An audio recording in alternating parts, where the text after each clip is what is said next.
Carmen no era solo una terapeuta, era una maestra de la manipulación.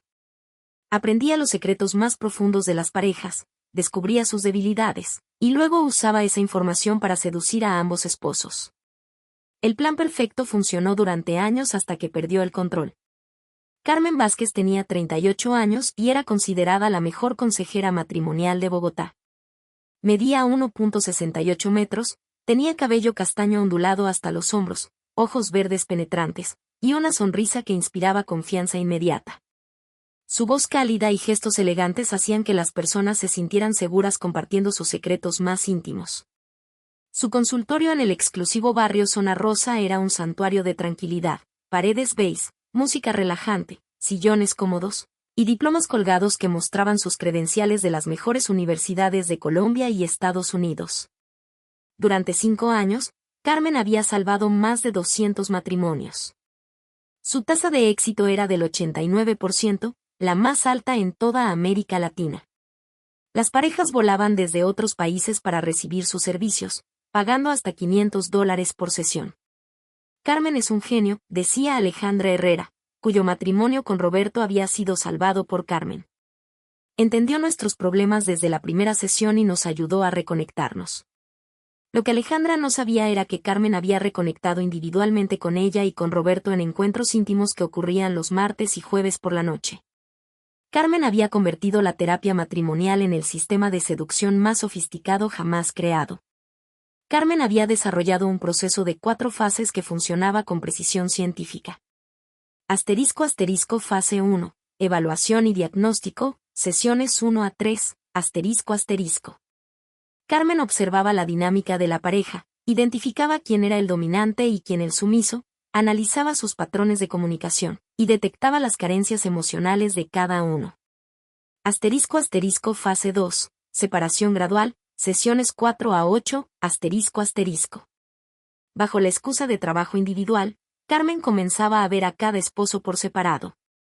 Es importante que exploren sus sentimientos sin la presión de la pareja, explicaba.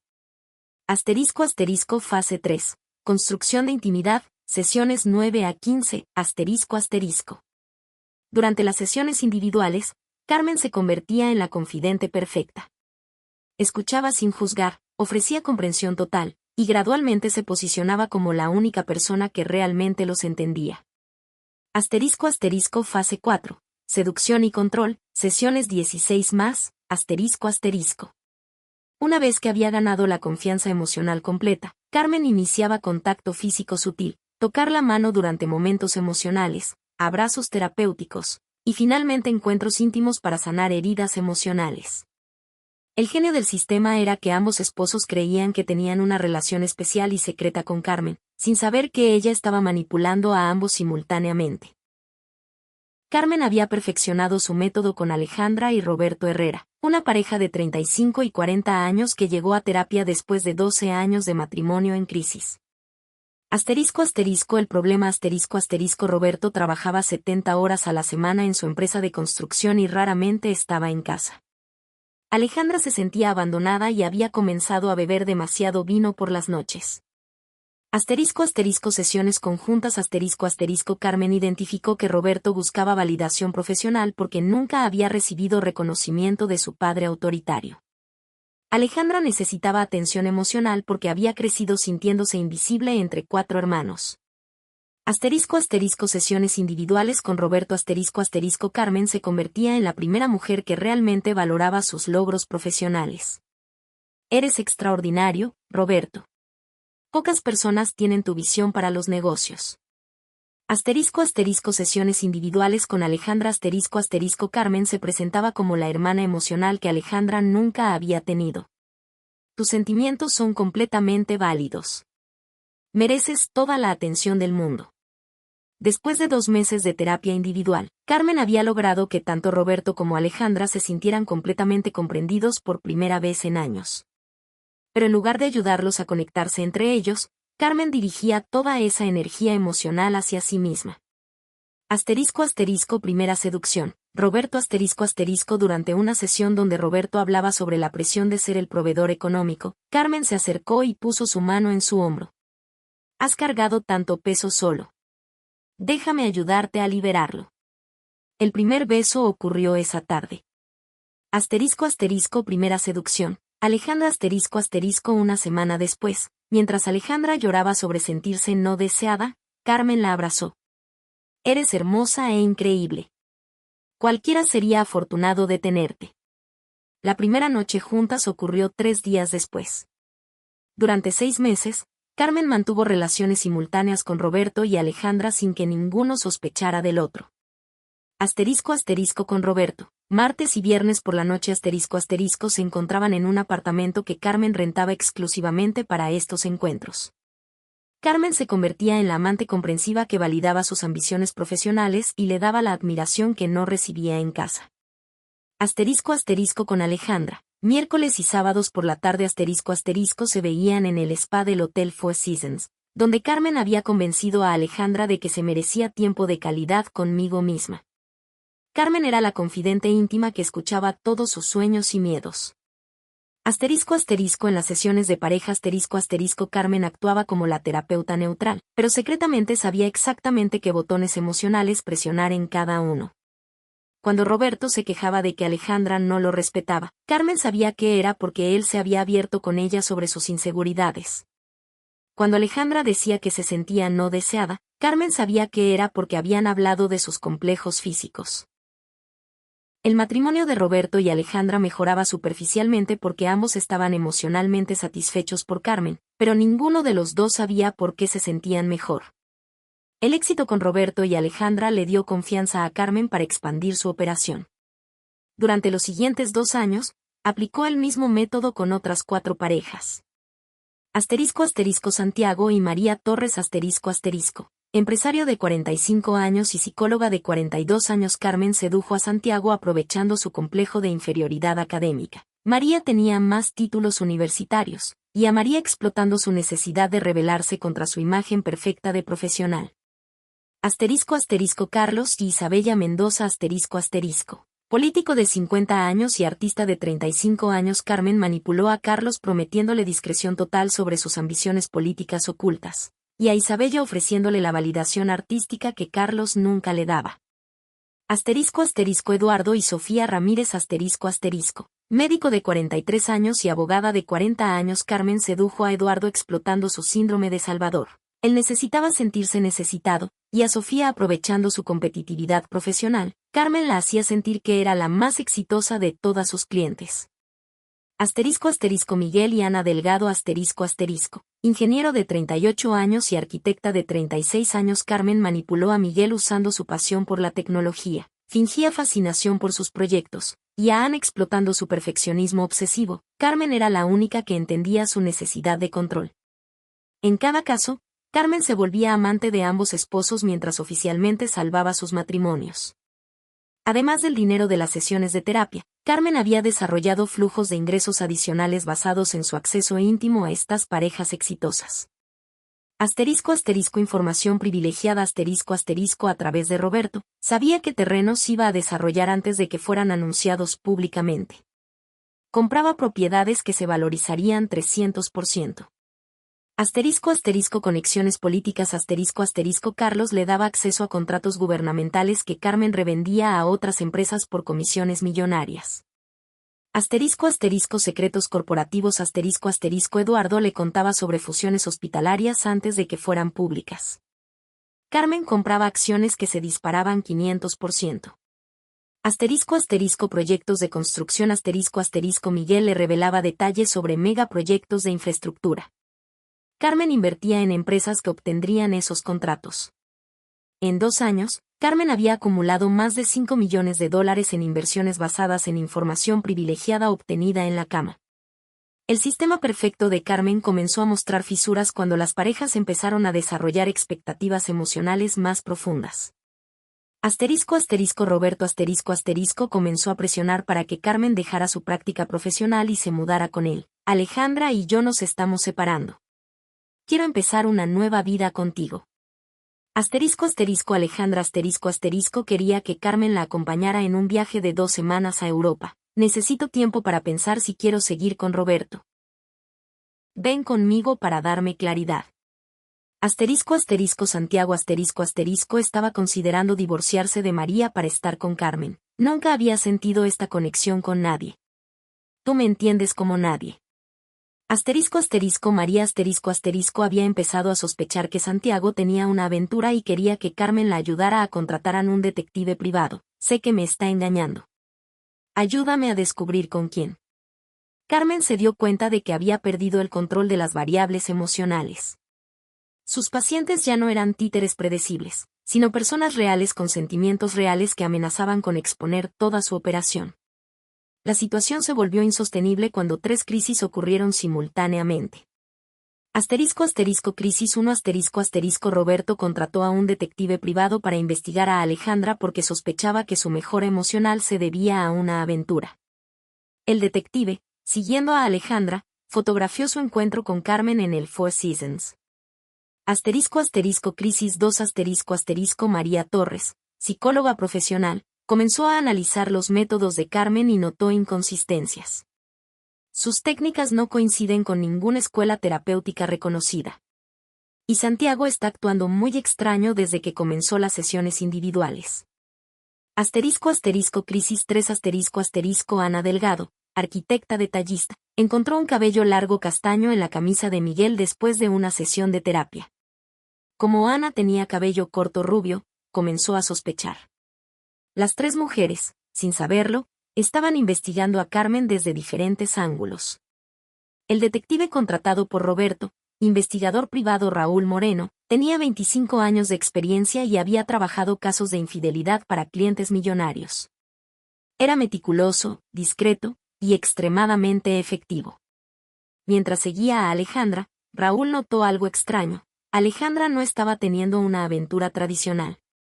Sus encuentros con Carmen parecían terapéuticos. Pero ocurrían en lugares muy íntimos para hacer sesiones profesionales. Raúl decidió investigar más profundamente a Carmen Vázquez. Vigilancia financiera Carmen vivía un estilo de vida que excedía significativamente sus ingresos declarados como terapeuta. Vigilancia de clientes Raúl descubrió que Carmen tenía un patrón. Todos sus clientes masculinos exitosos parecían mejorar emocionalmente, pero también comenzaban a tomar decisiones financieras inusuales. Vigilancia de rutinas Carmen tenía un horario de encuentros que no coincidía con sesiones terapéuticas normales. Demasiados encuentros nocturnos y de fin de semana. Pero el descubrimiento más impactante vino cuando Raúl instaló cámaras ocultas en el lobby del edificio donde Carmen tenía su apartamento secreto.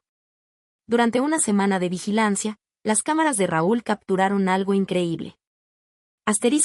Lunes Roberto Herrera entrando al edificio a las 7 de la tarde y saliendo a las 10 de la noche. Martes Santiago Torres entrando a las 8 de la noche y saliendo a las 11 de la noche. Miércoles. Alejandra Herrera entrando a las 6 de la tarde y saliendo a las 9 de la noche. Jueves Carlos Mendoza entrando a las 7:30 de la tarde y saliendo a las 10:30 de la noche. Viernes Eduardo Ramírez entrando a las 9 de la noche y saliendo a medianoche. Sábado María Torres entrando a las 2 de la tarde y saliendo a las 5 de la tarde.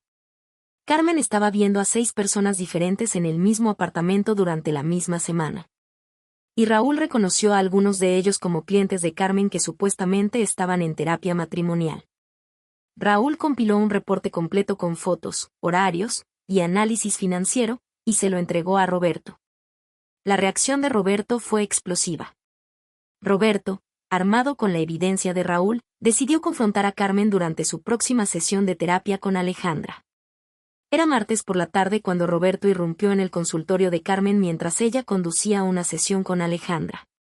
«Déjame presentarte a tu terapeuta, Alejandra». Roberto arrojó las fotos sobre la mesa. «Estas son fotos de tu querida Carmen entrando y saliendo del mismo edificio que yo he estado visitando los martes por la noche». Alejandra miró las fotos, confundida. «Roberto, ¿de qué estás hablando?» «Tu terapeuta de confianza ha estado acostándose conmigo durante los últimos 6 meses». Y aparentemente también contigo. El silencio en la oficina fue ensordecedor. Carmen intentó mantener la compostura profesional. Roberto, esto es completamente inapropiado. Estamos en una sesión terapéutica. Al diablo con las sesiones terapéuticas. Roberto se volteó hacia Alejandra. Dime la verdad. ¿Has tenido una aventura con Carmen? Alejandra, destruida emocionalmente, no pudo mentir. Yo pensé que era algo especial entre nosotras. Roberto explotó, especial. Eso mismo me dijo a mí. Que nuestro vínculo era único. Carmen intentó una última manipulación. Ambos necesitaban sanación emocional. Lo que compartimos fue parte del proceso terapéutico. Cállate, gritaron Roberto y Alejandra al unísono. La exposición de Carmen desató una reacción en cadena. Roberto y Alejandra, unidos por primera vez en años por su traición compartida, decidieron contactar a otros clientes de Carmen para advertirles. Santiago Torres en Eshuley no les creyó, hasta que María le mostró las fotos que Roberto había compartido. Santiago reconoció el apartamento donde había estado viendo a Carmen. Carlos Mendoza entró en pánico porque era político y un escándalo sexual podría destruir su carrera. Intentó sobornar a Roberto para que mantuviera silencio. Eduardo Ramírez estaba horrorizado porque había compartido información médica confidencial con Carmen durante sus encuentros íntimos. Miguel Delgado se dio cuenta de que había revelado secretos de proyectos gubernamentales que podrían constituir violaciones de seguridad nacional. Pero la situación se volvió aún más complicada cuando las esposas descubrieron que sus maridos también habían sido víctimas de Carmen. En lugar de culparse mutuamente, las parejas comenzaron a entender que habían sido víctimas de una manipuladora profesional. Pero también se dieron cuenta de que Carmen había usado información íntima de sus relaciones para beneficio financiero. Roberto descubrió que Carmen había comprado terrenos que él planeaba desarrollar, usando información que él había compartido durante sus encuentros. Carlos se horrorizó al saber que Carmen había vendido información sobre sus conexiones políticas a contratistas rivales. Eduardo realizó que Carmen había usado información médica privilegiada para hacer inversiones en empresas farmacéuticas. Miguel entendió que Carmen había monetizado secretos de infraestructura gubernamental. Las 8 víctimas, 4 parejas, decidieron unirse para demandar a Carmen civil y criminalmente. El caso legal contra Carmen se volvió uno de los más complejos en la historia legal de Colombia. Cargos criminales Fraude terapéutico, fingir tratamiento mientras explotaba pacientes. Uso de información privilegiada para inversiones ilegales. Chantaje emocional y extorsión psicológica. Violación de ética profesional en grado extremo. Demandas civiles 8 demandas por daños emocionales, $2 millones cada una. 4 demandas por lucro cesante debido a información robada. Demanda colectiva por violación de confidencialidad médica. Evidencia abrumadora Grabaciones de audio de sesiones donde Carmen admitía manipulación. Registros financieros que mostraban inversiones basadas en información privilegiada. Testimonios de 8 víctimas confirmando el mismo patrón de comportamiento. Evidencia forense del apartamento donde ocurrían los encuentros. Carmen intentó defenderse argumentando que era terapia no convencional, pero la evidencia financiera destruyó esta defensa. Carmen Vázquez fue declarada culpable en todos los cargos. Sentencia criminal 12 años de prisión por fraude agravado y uso de información privilegiada. Sentencias civiles 18 millones de dólares en compensaciones a las víctimas. Sanciones profesionales revocación permanente de licencia terapéutica y prohibición de ejercer cualquier profesión relacionada con salud mental. Durante la lectura de la sentencia, Carmen mostró por primera vez emoción real. Solo quería ayudar a las personas a conectarse emocionalmente. Si en el proceso encontré conexiones genuinas, ¿eso me convierte en criminal? El juez respondió, señora Vázquez, usted no creó conexiones. Explotó vulnerabilidades. No ofreció sanación. Ofreció manipulación sistemática para beneficio personal. Carmen Vázquez cumple su sentencia en la cárcel de mujeres de Bogotá. Ha perdido todo su dinero en pagos de compensación y costos legales. Intenta apelar su sentencia argumentando que fue víctima de sus propias emociones. Roberto y Alejandra Herrera se divorciaron pero mantienen una amistad respetuosa. Ambos están en terapia real para procesar la manipulación que sufrieron. Roberto se mudó a Miami y Alejandra abrió una fundación para víctimas de abuso terapéutico. Las otras tres parejas tuvieron destinos variados. Santiago y María se divorciaron pero ambos se remarrieron felizmente. Carlos y Isabella permanecieron casados después de terapia intensiva. Eduardo y Sofía se separaron temporalmente pero se reconciliaron. Miguel y Ana se divorciaron y ahora tienen familias nuevas. La industria terapéutica en Colombia implementó regulaciones más estrictas, supervisión obligatoria de terapeutas, grabación de sesiones individuales, y verificaciones financieras periódicas. El apartamento de Carmen fue vendido y el dinero entregado a las víctimas. Los nuevos propietarios no sabían su historia hasta que los vecinos les contaron. La oficina terapéutica fue convertida en un centro de ayuda para víctimas de abuso profesional. Una placa en la entrada dice, en memoria de la confianza traicionada, para que nunca se repita. 3 años después, un documentaire sobre el caso ganó un Emmy latinoamericano. Las víctimas donaron sus ganancias de participación a organizaciones que combaten el abuso de poder en relaciones terapéuticas. El caso de Carmen se estudia ahora en facultades de psicología como ejemplo de cómo el poder terapéutico puede ser weaponizado para explotación personal. La última entrada en el diario de Carmen, encontrada en su celda, decía, tal vez el problema fue que me enamoré de todos ellos. ¿Eso hace que el amor sea menos real? Esta historia nos enseña que los manipuladores más peligrosos son aquellos que explotan nuestra necesidad más humana, ser comprendidos y amados. Carmen utilizó técnicas terapéuticas legítimas para crear vulnerabilidad emocional que luego explotó para beneficio personal y sexual. ¿Qué opinas sobre las acciones de Carmen? ¿Crees que realmente se convenció a sí misma de que estaba ayudando a sus pacientes, o sabía exactamente lo que estaba haciendo desde el principio? ¿Cómo podemos protegernos de terapeutas que abusan de su posición de confianza? Déjanos tu opinión en los comentarios, porque cada historia sobre abuso de poder también es una historia sobre cómo podemos reconocer y prevenir la manipulación en nuestras vidas. Si esta historia te hizo reflexionar sobre la importancia de verificar las credenciales y ética de los profesionales de salud mental, no olvides darle me gusta, suscribirte al canal y activar la campanita para no perderte más historias que revelan los peligros ocultos en las relaciones de confianza.